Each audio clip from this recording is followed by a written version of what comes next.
Bonjour à tous, on est 93% à le penser, il faut se former aux gestes des premiers secours. Alors les bonnes intentions c'est bien, et justement je vais vous expliquer pourquoi aujourd'hui, mais passer à l'action c'est encore mieux et ça c'est pour la semaine prochaine. Alors apprendre les gestes de premiers secours c'est rapide, simple, ça ne change pas la vie, mais ça en sauve des milliers par an et c'est comme ça que j'ai réussi à sauver mon copain Bob.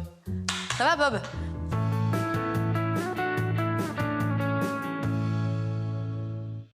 Apprendre les gestes qui sauvent, ça n'a rien de très compliqué. La preuve, vous pouvez commencer dès 10 ans. Et oui, à cet âge, les enfants sont suffisamment forts pour réaliser un massage cardiaque. Alors, une fois que vous les connaissez, c'est comme le vélo, ça ne s'oublie pas. N'est-ce pas, Bob? T'as pas l'air très en forme, toi. C'est normal, je t'ai pas sauvé encore. Infarctus, étouffement, évanouissement, malaise, brûlure, ce sont toutes les situations d'urgence auxquelles vous pourrez faire face.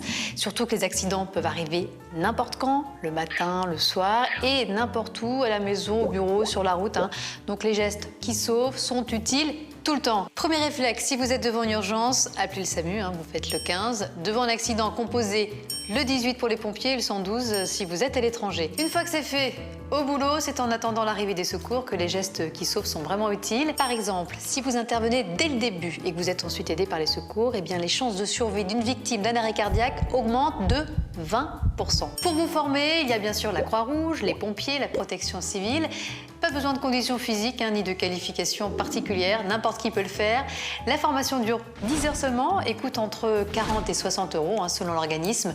Si le prix à payer pour sauver des vies, c'est quand même pas très cher. Et dans certains cas, c'est même gratuit. En plus, ils vous donneront un beau diplôme, l'attestation de formation au premier secours ou AFPS. C'est le premier degré de qualification, la base des gestes essentiels.